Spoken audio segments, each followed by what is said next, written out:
Euskal Herriko Arkitekto Elkargoarekin batera, ari gea bertako arkitektoekin egurraren inguruan edo egurrezko eraikuntzaren inguruan bisitak eta formakuntza bat egiten. Orduan, ari gera puntu ezberdinak ikusten, goizean teknikan izan gara lehendabiziko orduan, strukturak eta pixkat nola kalkulatzen diren ikusten, eta orain Tolosara etorri gea ikustea nola dagoen eraikuntza hau eraikita, ze sistemakin eta ze egur klaserekin.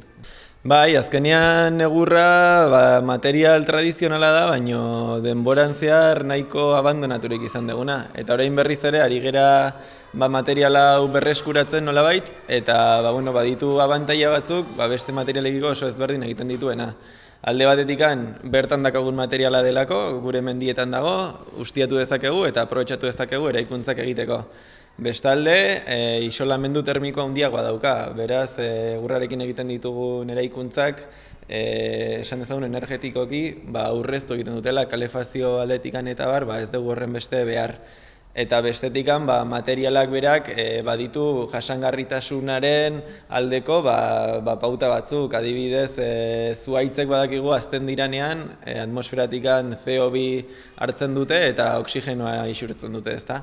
Hori pixka dena hartuta, lortzen ditugu, esan ezagun, eraikuntza jasangarriak egitea. Azkenean ikusten ari gerana da, Europa mailan geroz eta gehiago erabiltzen ari dela egurra, alde batetik esan dugun jasangarritasun aldeko irizpidengatik, baina baita ere ahalbidetzen duelako eraikuntza azkarrago egitea, sistema industrializatua garatzea posible da egurrarekin, eta azkenean badira punta-puntako enpresa batzuk, sistema berezi batzuekin lortzen dutela 2 urtetan egin behar den obra bat 2 hilabetetan burutzea.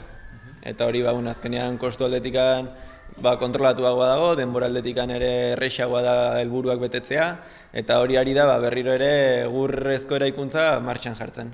Nik uste dut baietz, eta azkenean horrelako eraikuntza pionerotan esan dezagun, ikusten dugu nola umeak eta erabiltzaileek ikusten duten egurra aukera polit bat dela eraikuntzak egiteko.